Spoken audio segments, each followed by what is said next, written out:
దేవుని యొక్క అతి ఘనమైన నామమునకు మహిమ కలుగునుగాక.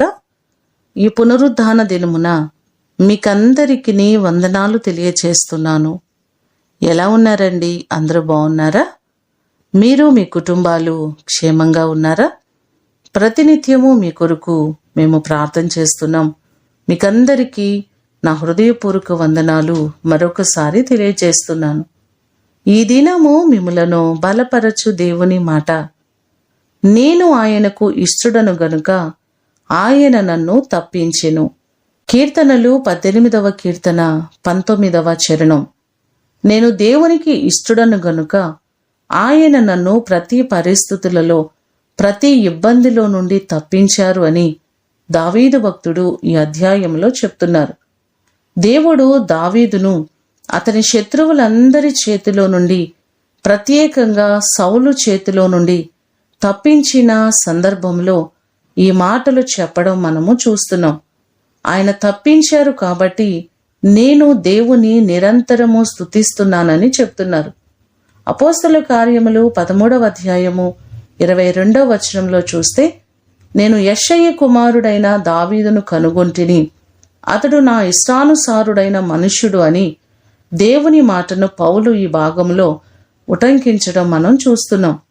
దావీదు దేవునికి ఇష్టడు కాబట్టి దేవుని చిత్తానుసారముగా ఆయనను అడిగి ప్రతి పని చేసేవాడు కాబట్టి దేవుడు దావీదును ప్రతి క్షణము ప్రతి ఆపదల్లో నుండి తప్పిస్తూ వచ్చాడు. 2వ సమూయేలు గ్రంథము 22వ అధ్యాయము 18 నుంచి 20 వచనాలు చూస్తే, బలవంతులకు పగవారు నన్ను ద్వేషించువారు నాకంటే బలిష్ఠులయుండగా వారి వశమున నుండి ఆయన నన్ను రక్షించెను. ఆపత్కాలమందు వారు నా మీదకి రాగా యెహోవా నన్ను ఆదుకొనెను. విశాలమైన స్థలమునకు నన్ను తోడుకొని వచ్చెను. నేను ఆయనకు ఇష్టడను గనుక ఆయన నన్ను తప్పించెను అని దావీదు ఈ భాగంలో చెప్తున్నారు. ప్రతి సందర్భంలో మన దేవుడు మనలను తప్పించేవారు. మీకున్నటువంటి ప్రతి కష్టం నుండి, ప్రతి ఇబ్బంది నుండి, ప్రతి శోధనల నుండి దేవుడు మిమ్మను తప్పించి ఆయన మిమ్మను ఆశీర్వదించునుగాక. ప్రార్థన చేసుకుందాం. అన్ని మంచి ఈవులకు కారణభూతుడవైన మా ప్రేమ కలిగిన పరలోకపు తండ్రి, మీ ప్రశస్తమైన పాదములకు వందనాలు, స్తోత్రాలు.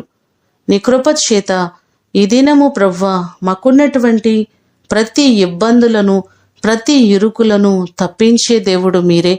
మా ప్రియులెల్లరినీ జ్ఞాపకం చేసుకోండి. ఏ ఇబ్బందుల్లో, ఏ శ్రమల్లో వారు ఉన్నారో, వారి ఇబ్బందులు, వారి శ్రమలు, వారి అనారోగ్య పరిస్థితులన్నిటి నుంచి విడిపించి వారికి మీరు మేలు చేయండి. కుటుంబాల్లో నీ గొప్ప కార్యాలు మీరు జరిగించండి.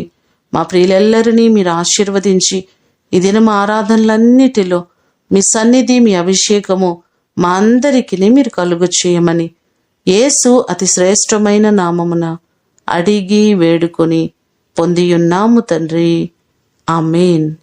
దేవుడు మిమ్ములను దీవించునుగాక.